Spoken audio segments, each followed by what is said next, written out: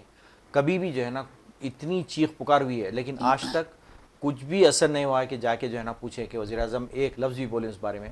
یہ نہ بولنا چاہتے نہ دورہ کرنا چاہتے. تو اب اس سے بڑھ کے بے حیثیت اور کیا ہو سکتی، بتائیے آپ. اچھا صدیق صاحب یہ بتائیے، جیسا کہ آپ نے بے حیثی کی بات کی ہے، وزیر اعظم پر ہمیشہ یہ الزام عائد کیا جاتا ہے کہ وہ اہم جو مسائل ہیں جو ملک کو درپیش ہیں اس پر اپنا منہ نہیں کھولتے. خاص طور پر جو فرقہ پرستی کا دورہ ہے، ہر طرف ہندوستان کے اقتدار اعلیٰ، اس کی سالمیت، اس کی ہم آہنگی کو بہت زیادہ نقصان پہنچایا جا رہا ہے. تو ایسے میں وزیر اعظم خاموش رہتے ہیں. ان کی یہ مجرمانہ جو خاموشی ہے وہ آخر کیوں ہے؟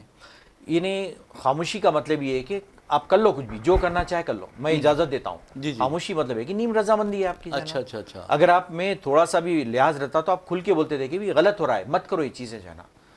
کم از کم میرے خیال سے تھوڑا بہت ان میں تھوڑی بہت وہ ہے، خیال ہے. RSS کے جو سربراہ ہے کبھی کبھار کچھ بول لیتے ہوں کیسا مت کرو، مندروں کے نیچے تلاش، مسجدوں کے نیچے مندر کو تلاش مت کرو. پھر کبھی کبھار وہ پاپولیشن کی بات کر لیتے ہیں. لیکن یہ تو کچھ بولنے کے لیے تیار ہے ہی نہیں بالکل جو ہے نا. جی سمجھ سے باہر ہے. آخر کیوں اپنا منہ کھولنا نہیں چاہتے جانا؟ اچھا ایک بات دیکھیے کہ ہر انسان کا ایک ضمیر ہوتا ہے، چاہے وہ کتنا یعنی بددیانت ہو یا کتنا لوگوں کے تئیں نفرت رکھتا ہو یا کتنا ہی وہ یعنی ہندو مسلم کرتا ہو، لیکن اس کا بھی اپنا ایک ضمیر ہوتا ہے. اور کہیں نہ کہیں اس کو یہ احساس ہوتا ہے کہ میں جو کچھ کر رہا ہوں بہت ہی غلط کر رہا ہوں، ملک کے خلاف کر رہا ہوں، انسانیت کے خلاف کر رہا ہوں، اور شیطانیت اور دجالی جو طاقتیں ہیں ان کے مطابق میں کام کر رہا ہوں. تو کیا ہمارے جو وزیر اعظم ہے منی پور کے معاملے میں کبھی شرمسار نہیں ہوں گے؟ کیا انہیں تھوڑا سا احساس نہیں ہوگا کہ منی پور میں جو کچھ کیا گیا ہے بہت خطرناک ہوا ہے، گندگی یعنی گندا ہوا ہے کام؟ ایسا زمین مر چکا ہے ریاض صاحب. جی یہ تو اس کی شروعات تو گجرات سے بھی تھی. گجرات جو فسادات ہوئے تھے وہاں سے اس کی شروعات ہوئی تھی. یعنی آپ پولیٹیکل لیڈرز کی بات کریں جو وہاں سے شروعات ہوئی، تو آپ مطلب ان سے کیا آپ توقع رکھ سکتے ہیں؟ پولیٹیکل لیڈر بالکل ایسے توقع کیسا رکھ سکتے ہیں کہ وہ جو ہے نا کچھ کریں گے چیزوں میں جو ہے نا. یعنی فرصت ہی نہیں ہے بیرونی دوروں سے. ان کو اتنی جو ہے نا دورے ہیں، ان کی اتنی ذمہ داریاں ہیں نیشنل ذمہ داریاں نہیں ہیں کچھ بھی، انٹرنیشنل ذمہ داریاں ہیں. کافی ان کو صدارت کرنی پڑتی ہے. ان کو کئی G20 G8 ہر چیز چلتے رہتا ہے کچھ بھی جو ہے نا. لیکن ہمارے جو مسائل ہیں ان کو حل کرنے کے لیے ان کے پاس بالکل وقت نہیں ہے اور نہ ہی وہ بولنے کے لیے تیار ہوتے ہیں. تو بہرحال آپ کو کیا ایسا محسوس ہوتا ہے کہ جب وزیر اعظم دورہ کویت کر رہے ہیں، کل تو ان کا دورہ ختم بھی ہو جائے گا، تو اس مرتبہ وہ اڈانی کے لیے کچھ فائدہ بخش ثابت ہوگا دورہ وزیر اعظم کا؟ آف کورس اب جو بھی ملیں گے ان کو کانٹریکٹس وغیرہ تو اڈانی کو ہی دلائیں گے. وہ جو بھی اڈانی کا ہی فائدہ ہوگا، ملک کا فائدہ کچھ ہونے والا نہیں ہے اس سے. الٹیمیٹلی جو بھی جائیں گے، جو بھی ایگریمنٹس ہوئیں گے، جو بھی اڈانی کی جھولی میں جائیں گے وہ پورے فائدے.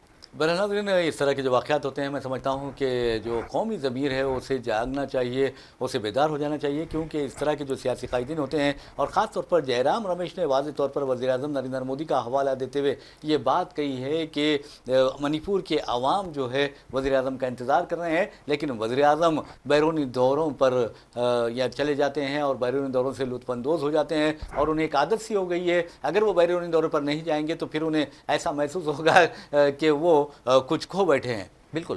یعنی آپ یہ دیکھیے کہ کتنا جو ہے نا خرچہ کر رہے ہیں آپ جو ہے نا. وہ اگر ایکسچیکر میں اگر وہی پیسہ یہاں پہ تو بتائیے کتنے مسائل حل ہو سکتے ہیں. اتنے جو دورے ہو رہے ہیں اگر آپ دیکھیں حساب کتاب اس کا، تو میرے خیال سے ہائیسٹ سب میں زیادہ پرائم منسٹر رہی ہیں جتنی زیادہ خرچہ کر رہی ہیں بیرونی دوروں پہ. جی آپ نے بالکل اس کا بے حساب کوئی اندازہ نہیں ہے. جبکہ ہم کے ملک کو جو ہے نا پیسے کی ضرورت ہے، یہاں پہ سخت ترین بحران سے دو چار ہمارا ملک معاشی طور پر ہے، یہاں پہ ضرورت ہے. تو تھوڑے سے دورے کم کرو آپ، یہاں پہ عوام پہ توجہ دو، یہ بہت اہم ہے جو ہے نا.